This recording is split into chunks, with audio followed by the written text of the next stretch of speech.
మీలా ఇలా అరటిపండు ఓపిగ్గా ఒలుచుకొని తింటాడు అని.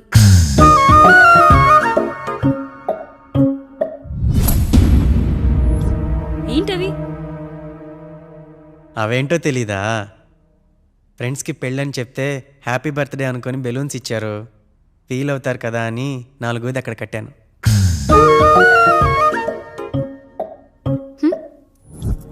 వచ్చాడు. పిల్లలు గదిలోకి వెళ్ళారా? వెళ్ళారండి. మీరెంత ఏంటి ఇంత రాత్రి అయినా ఇంకా పడుకోలేదా? మీరు లేనిది ఎప్పుడైనా పడుకున్నామా అన్నయ్య? అందరం కలిసే కదా పడుకునేది మావయ్య. సరే సరే, అందరం పెద్దోడి గదిలో పడుకుందాం. ఈ రోజు వాడి శోభనం కదా, అసలే కొత్త. పక్కనుంటే ధైర్యంగా ఉంటుంది. పక్క నుండి దగ్గరుండి జరిపిద్దాం, పదండి.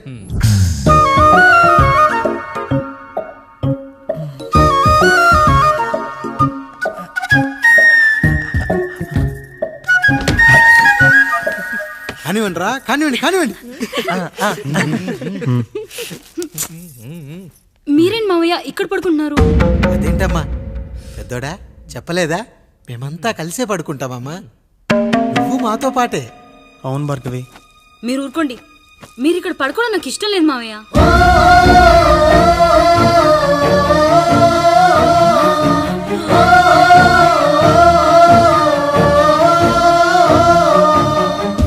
అదేంటమ్మా అలా అంటావు? ఎన్నో చూశాం, ఎన్నో చేశాం. దుక్కి దున్ని కోత కోయకుండానే ఈ విత్తనాలన్నీ మొలకొచ్చాయంటావా తల్లి? అవన్నీ నాకు తెలీదు మావయ్య. మర్యాదగా బయటికి వెళ్ళండి.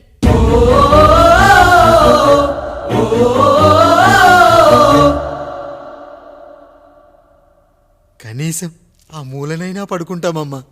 నువ్వైనా చెప్పరా పెద్దోడా? అంటే తను ఇబ్బంది పడుతుంది కదా నాన్న.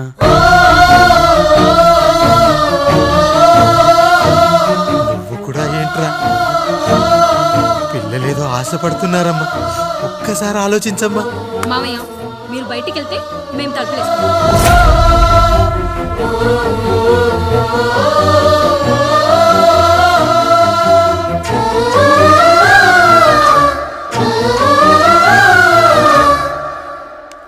వేసుకోండి అమ్మా, వేసుకోండి. తలుపులు వేసుకోండి.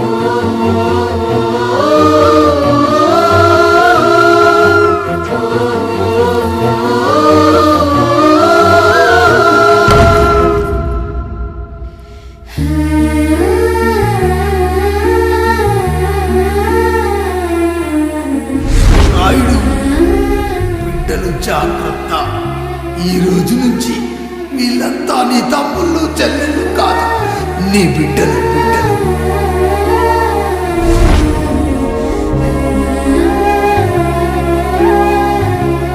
జానకి, ఏమండి? సావిత్రి, ఏమండి? లక్ష్మి, ఏమండి? మన గదిలోకి పదండి. ఇక నుంచి ఎవరి పిల్లలతో వాళ్ళ గదిలోనే పడుకోవాలి. ఇది ఈ రోజు నుంచి ఈ వంశానికి రాస్తున్న కొత్త శాసనం. అయ్యా అలా అనకండి అయ్యా. మీరు లేకుండా మేము ఎప్పుడైనా విడిగా పడుకున్నాము. అంతా కలిసే కదయ్యా పంచుకున్నాం. వెళ్ళరా వెళ్ళు. నీకు భార్య ఉంది, నీకు పడగది ఉంది. వేసుకోండి రా, మీరు వేసుకోండి. తలుపులు వేసుకోండి. మీరు కూడా ఏంటండి పిల్లలేదు? చిన్న పిల్లల వాళ్ళని ఉయ్యాల్లో ఆడించేటప్పుడు పక్కనే ఈ నాన్నకు కావాలి. బడికెళ్ళేటప్పుడు పక్కనే ఈ నాన్న కావాలి. గుడికెళ్ళేటప్పుడు కూడా పక్కనే ఈ నాన్న కావాలి. కానీ శోభనం గదిలో మాత్రం పక్కనే ఉంటానంటే బరువయ్యాను జానకి, బరువయ్యాను.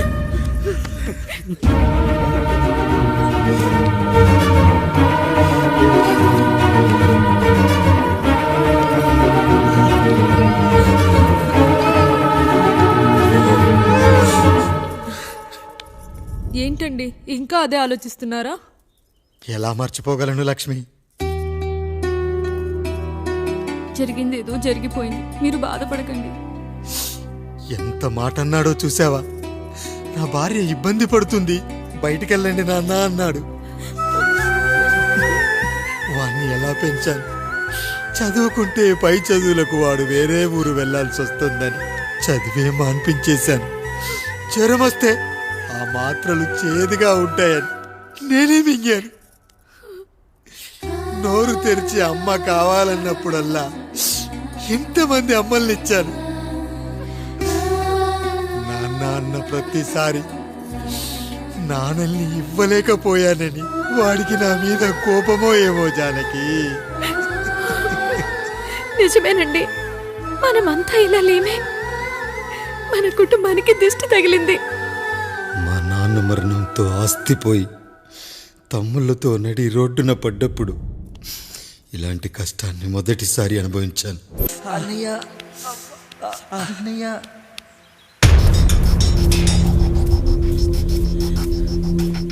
అయ్యా, ఏంట్రా రోడ్డు మీద కాలు కాలుతున్నా సరే తమ్ముళ్ళు చెప్పులు లేకుండా నడుస్తున్నారు అయ్యా, చెప్పులు లేకుండా నడుస్తున్నారు అయ్యా.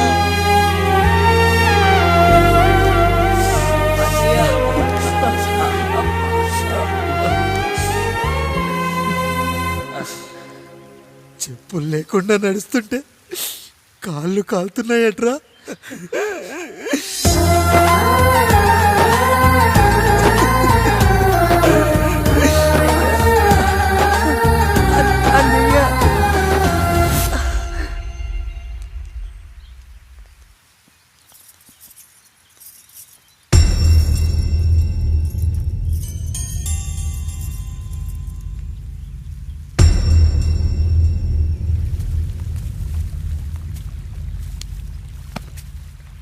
ఏరా కాముడు, అయ్యా బాధపడుతున్నావా? పెళ్ళేమైనా చేయమంటావా? వద్దులేండి అయ్యా, నాకు ఇది ఉందిగా చాలు, దీంతో నేను ఎలాగోలా సరిపెట్టుకుంటాను. దీనితో పాటు జీవితంలో నీకు ఓ తోడు కావాలి. రే గంటోడా, అయ్యా, ఇక నుంచి కష్టాల్లో సుఖాల్లో వీడికి అన్నీ నువ్వేరా. మీరు శాసించాక నేను వేరే ఏదైనా ఆశించగలనా పెద్దయ్యా?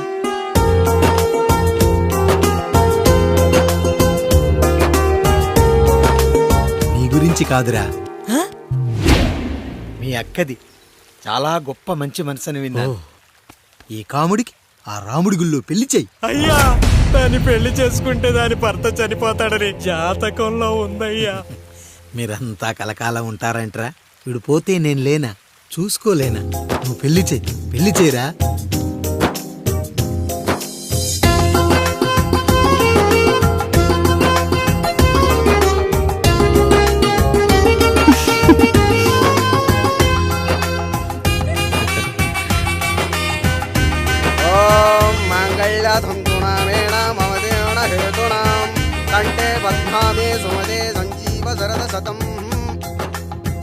అయ్యా, ఏంట్రా?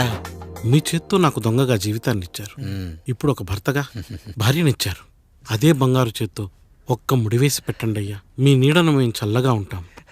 రెట్టలకు పిట్టై లోలోనే దాచే అందం, మట్టలకు చెట్టై పట్టుంచే సంబంధం, చుట్టలకు పెట్టై దాచుంచే ఓ సుమగంధం, గట్టుపై తొట్టై నీరిచ్చే అనుబంధం, సిగలో చుండ్రల్లే లోతైనది బంధం, దులిపే బలమున్నా అది రాలిపోని నేటి సంబంధం.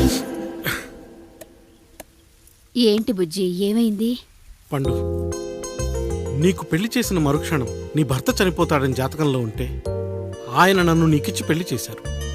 నేను పోతే నా భార్య పరిస్థితి ఏంటయ్యా అని అడిగితే నేను లేనారా అన్నారు. ఆయన చేసిన త్యాగం మామూలు త్యాగం కాదు. ఒకవేళ పొరపాటున నాకేమైనా జరిగితే? అయ్యయ్యో, అంత మాట అనకండి. మీరు వేరే చెప్పాలా? మొన్నటిదాకా తమ్ముడు, ఇప్పుడు ఈ కాముడు, తర్వాత రాయుడు. ఒరేయ్ కాముడు, పెళ్ళైన దగ్గర నుంచి మీరు సరదాగా గడిపిందే లేదు. మీరిద్దరూ సరదాగా హనీమూన్కి వెళ్ళిరండి. ఏ ఊటీకో కొడైకెనాల్కో. ఇదిగో టికెట్లు. అయ్యా, మీరు దేవుడయ్యా. ఇక్కడ పనులాగకుండా నువ్వు ముందుగా వెళ్ళిరా. నువ్వు తిరిగి వచ్చిన తర్వాత పండు వెళ్తుందిరా. అయ్యా, ఒక పని మనిషిని మీరు ఇంతగా ఆదరిస్తున్నారయ్యా. నువ్వు పని మనిషి ఏంటి పండు? నీలాంటి స్త్రీమూర్తిని ప్రతి మగాడు అమ్మలా చూసుకోవాలి. ఇక నుంచి నా బిడ్డలు నిన్ను అమ్మా అని పిలుస్తారు, అమ్మలా చూసుకుంటారు. ఏమంటావు జానకి? రెట్టలకు పిట్టై లోలోనే దాచే అందం, మట్టలకు చెట్టై పట్టుంచే సంబంధం, చుట్ట రెట్టలకు పెట్టై దాచుంచే ఓ సుమగంధం మనకెంత బాధగా ఉంటుంది అన్నయ్యకి ఇంకెంత బాధగా ఉంటుంది బంధం సిగలో చుండ్రల్లే ఈ బాధ నా బాధ కాదట్రా. దులిపే బలమున్నా అది రాలిపోని మేటి సంబంధం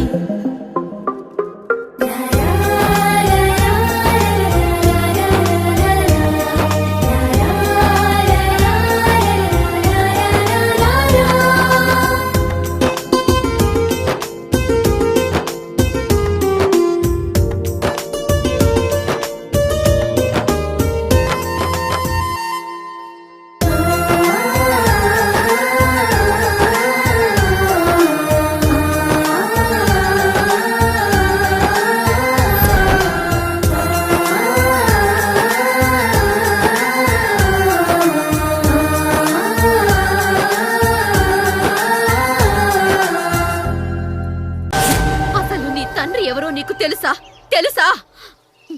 ఇదిగో ఈ కాముడేరా నీ తండ్రి.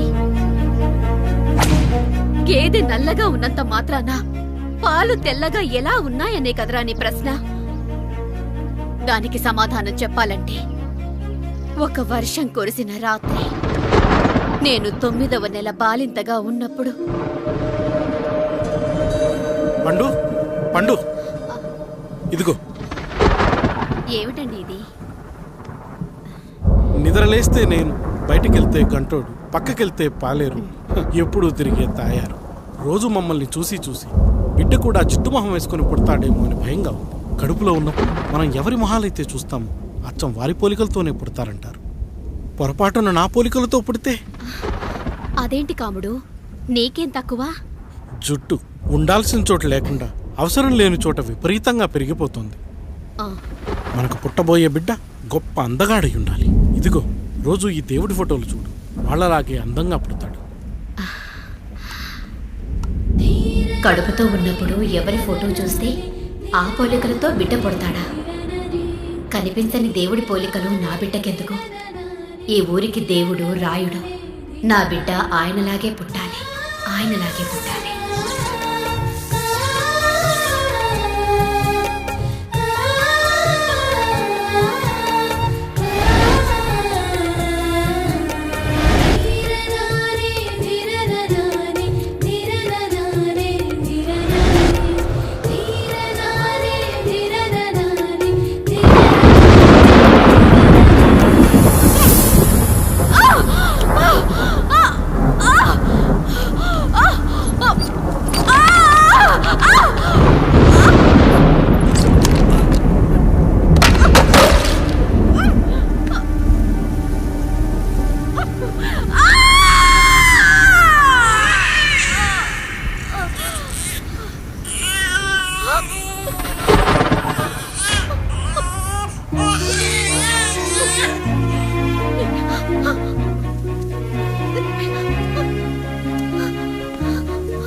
ఏంటి పండు ఇలా వచ్చావు? అయ్యా, తప్పు జరిగిపోయింది పెద్దయ్యా. ఏం జరిగింది? అసలే నువ్వు ఒట్టి మనిషి కూడా కాదు.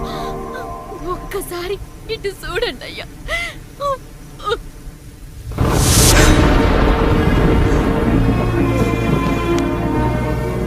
వీడేంటి అచ్చం నాలా ఉన్నాడు? అసలేంటి, ఎందుకు ఇలా జరిగింది? నువ్వు ఎప్పుడైనా చీకట్లో పంపు సైడ్ దగ్గరికి వచ్చావా? మరి అమలాపురంలో శివాలయం దగ్గర రత్నాలు నీకేమైనా అమ్మవుతుందా? పిఠాపురంలో పద్మ, రామాపురంలో లక్ష్మి, కాకినాడలో సుజాత. అయ్యో దేవుడా, అసలు ఇదంతా ఎలా జరిగింది పండు? అయ్యా, ఇదంతా కాముడి వల్లే అయ్యా, కాముడి వల్లే. కాముడా?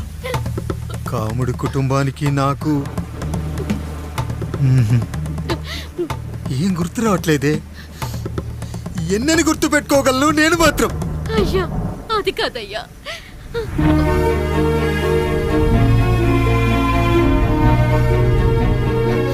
అలా రోజు మీ ఫోటో చూసి చూసి అచ్చం మీలాగే పుట్టాడు. అయ్యో, నా పోలికతో బిడ్డ కావాలనుకోవడం ఏంటి పండు? నువ్విలా చేయడం ఏంటి పండు? పోలికల కోసం ఫోటోలు ఎందుకు చూసావు పండు? అందుకే కదయ్యా ముందు ఆ డైలాగ్ చెప్పాను, తప్పు జరిగిందని. ఇప్పుడు ఏం చెయ్యాలయ్యా? స్వచ్ఛమైన మన ప్రేమను ఈ పాడులోకం అర్థం చేసుకోదు. కనీసం మీ ఇద్దరి జీవితం బాగున్నా ఆనందపడేవాని. వీణ్ణి ఇక్కడ ఉంచొద్దు పండు, బయటికి పంపించు. బయటికి పంపించి బాగా చదివించు, గొప్పవాణ్ణి చెయ్యి. వీడికి అయ్యే ఖర్చంతా నేనే భరిస్తా. అవసరమైతే ఆ డబ్బు కాముడి జీతంలో వచ్చేద్దాం. అయ్యా వెళ్లే ముందు వీడికొక పేరు పెట్టండి అయ్యా. వీడు ఇంకో రాయుడు, అంటే ఇంగ్లీష్లో అండ్ రాయుడు. అండ్ రాయుడు.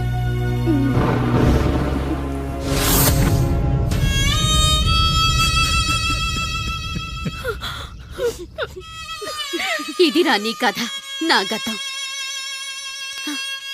నిన్ను చదివించడం కోసం ఆయన మీ నాన్న జీతంలోంచి నెలకి 3,000 4,000 కోసేసిచ్చేవారు.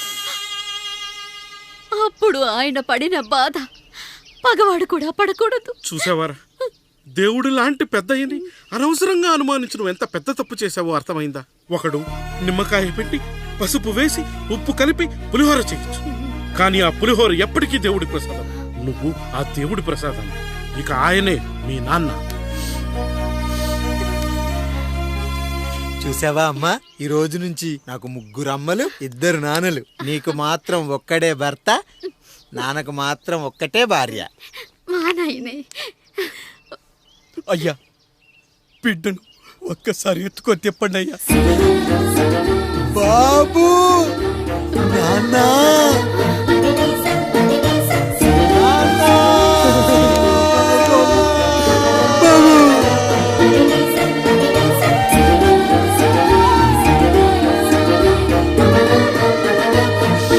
నన్ను క్షమించు నాన్న. ఇప్పటికైనా నిజం అర్థం చేసుకున్నావు. అది నాకు చాలురా, చాలు.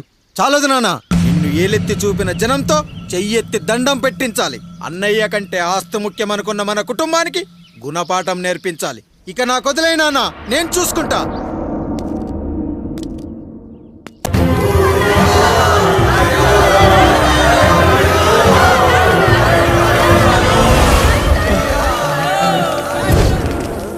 ప్రజల్లారా, నా బిడ్డల్లారా, నా జీవితం మీకే అంకితం. మళ్ళీ జన్మంటూ ఉంటే మీకోసం తిరిగి వస్తాను.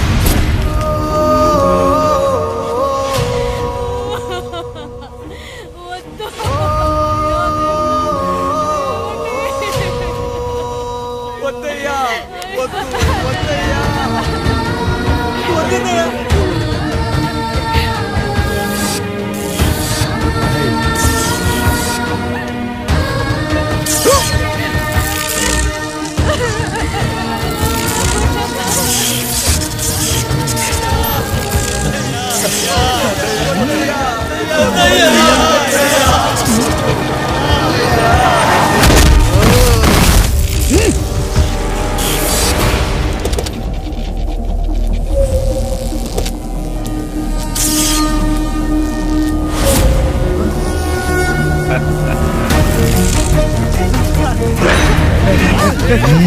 వదలరా.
ఎవడొస్తాడు నిన్ను కాపాడటానికి? ఎవడొస్తాడు? వేసేట్రా.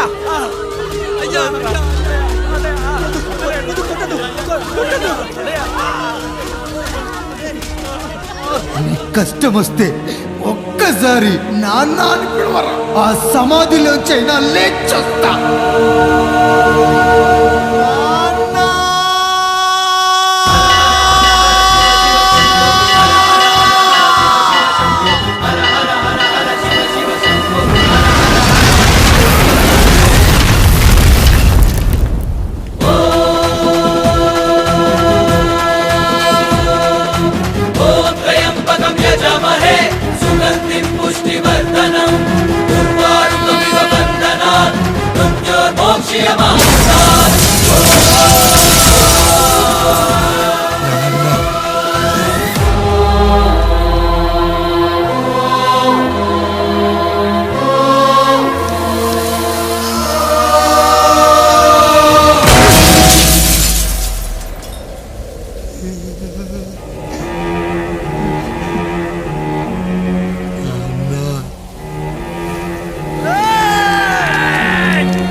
లేచి నిలబడండి, కొట్టండి, గట్టిగా కొట్టండి, కసితీరా కొట్టండి.